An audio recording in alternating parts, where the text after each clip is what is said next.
Hi, and welcome to Mentally Speaking.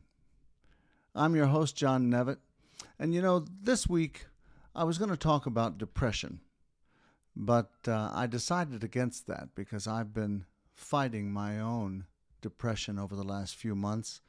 Those of you who may have noticed, I've been a little absent, and so I thought I'd put that on the back burner for a little while and discuss something that I use and all of us should be using, not only to fight back depression, but to keep our lives on a level playing field every day and every week, and as the weeks and months go by.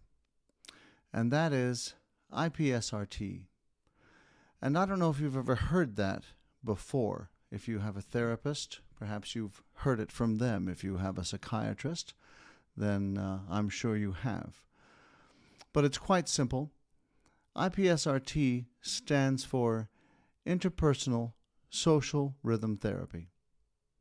And it's not complicated. It's the simple things we do, the simple things that perhaps those of you who do not suffer with mental illness take for granted.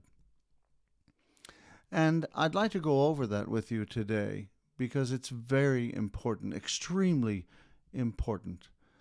And it starts with getting up in the morning and it ends with going to bed at night, and I suppose through the night until the very next morning. You see, interpersonal social rhythm therapy is the rhythm you keep throughout the day and night that keeps your body and mind moving. And it keeps a rhythm going that you stick to, that you must stick to, that it won't do by itself. And I'm afraid no one can really do it for you. You really have to do this for yourself. It's something that you need to do, that you need to tackle on your own. So let's start with the morning. You get up in the morning. When do you get up? I get up every morning at 6 o'clock. That may be too early for some of you. You may be saying, well, I'm not going to get up at 6 o'clock in the morning. Well, you don't have to get up at 6 o'clock in the morning. You get up when the time suits you. But let me tell you, 11:30 is not getting up in the morning. 11:30 is brunch. So if you think 11:30 is getting up in the morning, I'm sorry to say that you are mistaken. But pick a time that's good for you. Maybe 7:30, maybe 8 o'clock. Maybe 8:30 we can push it to that. But pick a time that's good for you. Get up. Get out of bed. And set that time every day. Maybe get a little book when you're getting started with this to remember what time you get out of bed every day, and keep it the same. Keep it the same every day when you get up. Set your alarm if you need to make you get up, to make you wake up, and do it. Get out of bed. So, we've gotten out of bed in the morning, and now what do? We brush our teeth, we get ready for the day. You don't have to get dressed right away. Sometimes I don't. Sometimes I brush my teeth and head to the kitchen for my first cup of coffee, which usually ends up being my only cup of coffee. But that's fine. So you've made your cup of coffee, and maybe you relax for a little bit in the morning. I do. And that's when I plan my day. That's when I get my day together of what things I'm going to do. But I'm planning. I'm not just sitting. I plan my day. And I get things rolling for myself. And I've taken Charlie out, and she's done her business, and we're getting ready to do the things we need to do for the day. So I finish my cup of coffee, and then what do? Do you work out? Maybe you go to work. Maybe you have a full-time job or a part-time job. And what do you do on your off days? Let's figure that out too. I go to the gym 5 days a week. I have one day that's kind of it's just kicking the tires, but I still go. But what do you do on your off time. Maybe you're like me. Maybe you have a lot of time to fill. I enjoy going to the gym. So you fill that time with other things to do. I also have my podcast that I work on. Sometimes it takes me forever to do these little podcasts. You would think that I would burn these out in about 2 seconds, but I don't. It's sometimes very difficult for me. But I push forward and I do them and I make them part of my day because I need to do it and I feel the need that someone out there might need me to do it as well. So, we move on. We've planned our day. And again, you can get yourself a little book, write it down, just like you do in a workout. Just write down what it is you're going to do for the day. And when are you going to have lunch? You've had your breakfast. When are you going to have lunch? And again, it may seem strangely regimented, but when you have your meals is very important. It's extremely important when you have your meals. Start with breakfast. Don't skip it. You know, the old cliche is that breakfast is the most important meal of the day. Well, it is. It is. And that's not just because it gets your metabolism going, for those of you who are the gym rats among us. It isn't because of that. It's because it gets that body clock working. And it gets your interpersonal social rhythm therapies beginning for the day. And it gets your meal done for that part of the day. So now we're up to lunchtime. And we're looking at that. And what are you going to do for lunchtime? Well, let's get something going for lunch. Maybe you're like me. Maybe you have lunch at home. I do. So I look around and I try to find something exciting for lunch.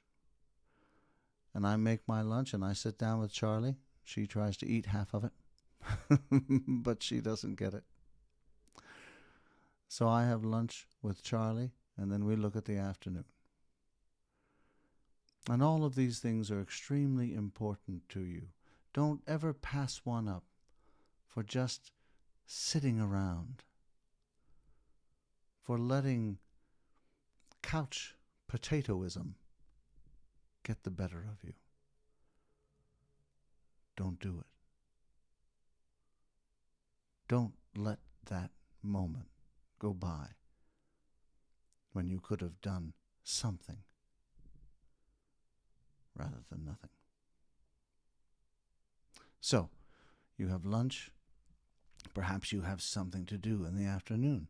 Perhaps you're going to see a friend. That's always fun.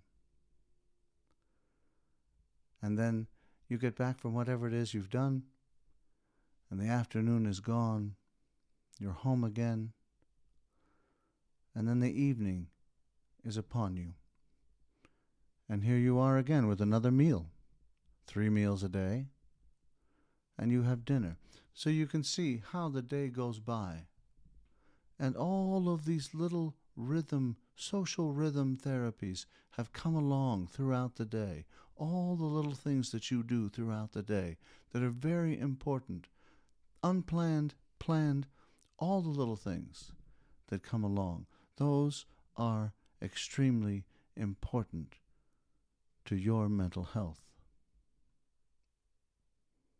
And so, as we go beyond dinner and we get into the evening hours, here's another extremely important time where you can't just let it linger. This is a time where sometimes I would let it linger. And that's not good because I tend to wake up at 6 o'clock in the morning no matter what time I've gone to bed. There are probably some of you out there who do that too. You wake up at 6 o'clock in the morning whether you've gone to bed at midnight or at 9 o'clock at night. Yeah, I do the same thing. I wake up at 6 o'clock in the morning whether I've gone to bed at 9 o'clock at night or midnight or 1 o'clock in the morning. So you need to be very careful with this after dinner time and oh, I'm just going to relax now. I've had my day. Look at all the things I've done. Don't I deserve a time to just relax a little? Well, yes, of course you do. But be very careful with this time, because pretty soon 8 o'clock lingers into 9, and 9 lingers into 10 and 11 and midnight, and so on. And fairly soon you find yourself in the wee small hours of the morning, looking around in the dark, not being able to sleep. And that becomes a dangerous habit. And that's one thing you don't want in your little book of things to do. You need your sleep. You need 8 hours of sleep every night. So make sure whenever you wake up in the morning, whatever time that is that you've set for yourself, that you back that up 8 hours so that you can set a time for yourself to go to sleep. And sometimes that's hard.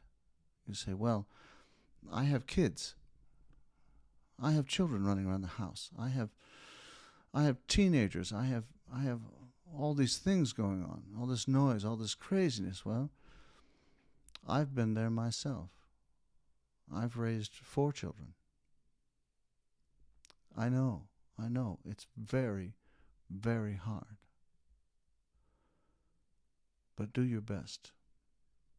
Because sleep deprivation is one of the worst things that we can do to ourselves for those of us who suffer with mental illness.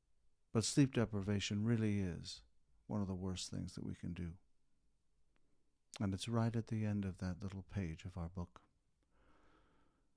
with what we do with our day. And it's one of the most important things at the end of that page. So, I.P.S.R.Ts, very, very important. And if you'd like to know more about them, you can find a lot online. I'm sure you can find more than what I've talked about today.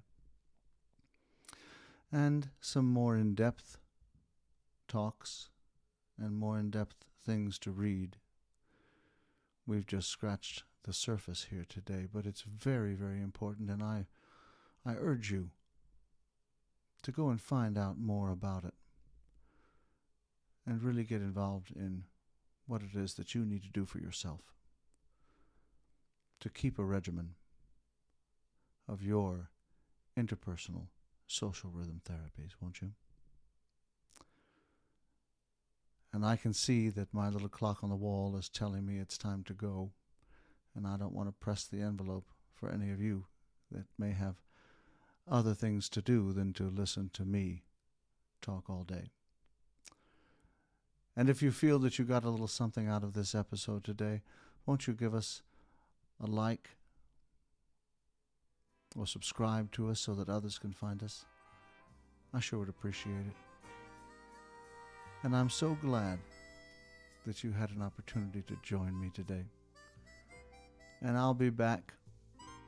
Hopefully it won't be so long next time till I'll be able to join you again. And until next time, I'm John Nevitt. I wish you love. I wish you hope. I wish you health and happiness, mentally speaking. Bye-bye.